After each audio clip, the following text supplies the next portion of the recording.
Stranger Things Season 5 Volume 1 has been out for a few days now, and whilst the biggest reveals were focused around number 8 coming back into the show after 2.5 seasons, and also it being shown to us that Will has powers and capabilities due to him being connected to the hive mind. Something that was teased to us was the origin of how Henry Creel got his powers and ultimately adopted the darkness to become Vecna. We've never really had an insight into how he got his powers, we just knew that he had them at a young age, but I wanted to touch on what teased the origin by how he acted when he couldn't go into the cave that Max was hiding in within his memories, and what it means for how he got his powers and the fact that the Mind Flayer could be returning. So let's get into it. Here is how Henry Creel got his powers in Stranger Things Season 5 Volume 1. Just to let you know, this video will contain spoilers. The origin of Henry's powers. Well, within the new season, Henry Creel paused when he was at the entrance to the cave that Max was hiding in. This is a moment that was small in terms of time on screen, but important when it comes to the grand scheme of things. This is because it connects all the way back to when Henry Creel got his powers, and it's a memory that he chooses not to revisit because it was one of the most traumatic times of his life. Back in Season 4, we believed that Henry could well have been born with his abilities, or he was tested on, which ultimately gave him the powers that he had. But what this specific scene does is it disproves all of that, because once upon a time, Henry was just a regular boy that found himself in the wrong place at the wrong time, and it began his pathway onto becoming the villain that we know as Vecna.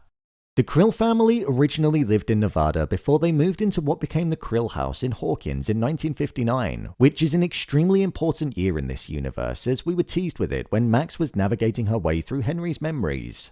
When the family were in Nevada, which is where this cave system that Max is housed in is based, the government were carrying out an experiment which was focused on interdimensional travel, which was led by Dr. Brenner. It was something that they hadn't quite mastered but were working on trying to achieve.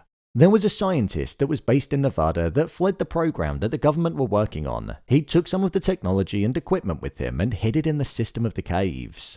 When Henry was a young boy, he'd go to the caves, and on one occasion when he went there, he found the equipment and the technology. This very technology accidentally activated and ultimately caused him to be transported to a place called Dimension X, a place not of this world. He was transported there, but it was said that the scientist that was in the cave along with him ended up dying on the journey, leaving just Henry to go there. Henry was absent from our world for 12 hours, but whilst inside of Dimension X, which is a place that's perceived to be completely different to the Upside Down, he was exposed to a darkness that changed his life forever. This is where he first encountered the Mind Flayer, and the Mind Flayer is said to be the very thing that was in control of Henry when he returned back to the world that we know of in Nevada. When he returned, that darkness was something that caused him to act out. For example, at school, it was said that he attacked somebody and almost killed them, which was what ultimately kickstarted the move from Nevada to Hawkins for the Creel family. This is because the family wanted to put all of the drama and chaos behind them. However, as we know, when in Hawkins, nothing changed and the darkness only took more of a stronger hold. At this point in time, following the move, Henry was aware of his telekinesis powers, and there was a part of him that wanted to use them for good. But the Mind Flayer being in control made him harm creatures, which is what we saw in Season 4 Volume 2 when Nancy was observing him, and this was done because death was said to make Henry stronger. The year 1959 is of great importance because that was the year that the Creel family moved to Hawkins, but also when Henry met Patty. A girl that he had an instant connection with and actually wanted to use his powers for good for her, but due to the nightmares, visions, and darkness that he had, he couldn't find a way to. When he attempted to use his powers for good, the Mind Flayer was said to have taken over, and from there, he almost killed Patty and her father. When Henry switched and the darkness took over, which almost made him kill her father was actually sent to Dimension X, which is where he saw the Mind Flayer. So it very much feels like the Mind Flayer could be utilizing a human form, which is Vecna and Henry, as a way of being able to carry out its master plan of completely annihilating Earth, ultimately allowing darkness to plague it, merging the Upside Down and the Right Side Up together. In 1959, when Henry was being tested on by Dr. Brenner, following Henry's mother taking him there because she was fearful of the type of person that he was becoming and the darkness that was within him.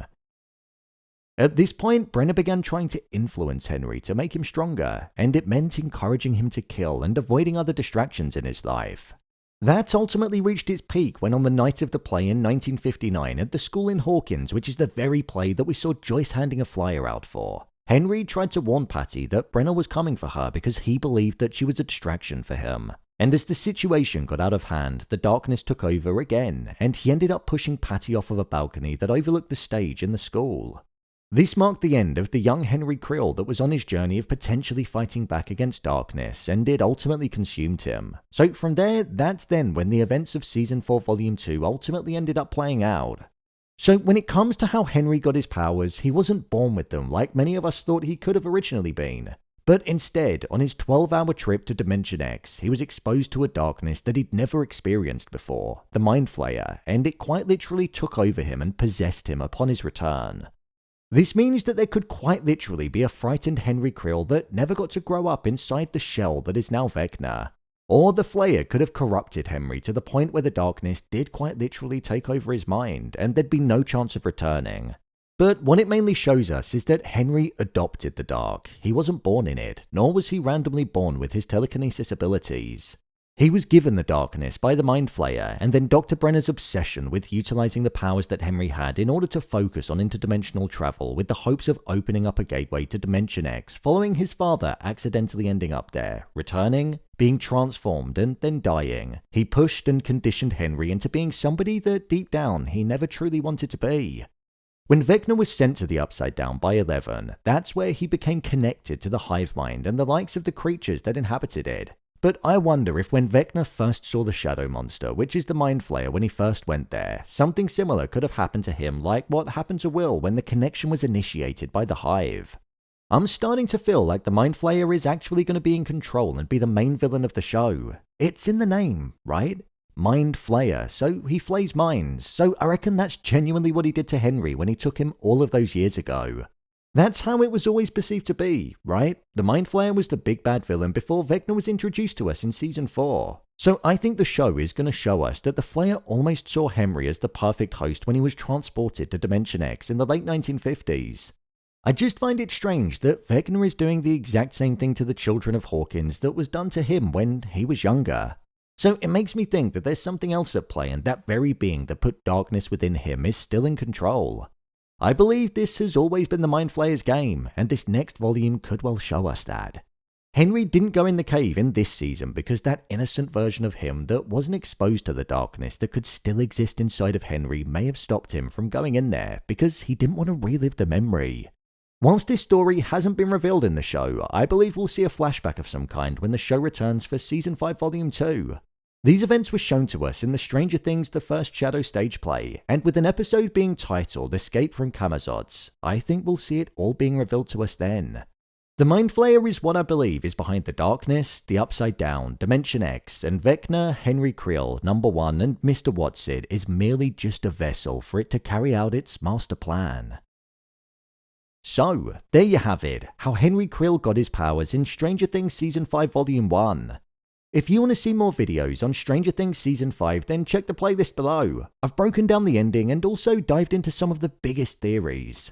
How do you think Henry Creel got his powers? Share your thoughts in the comments. As always, thanks for tuning into the video, and I'll see you in the next one.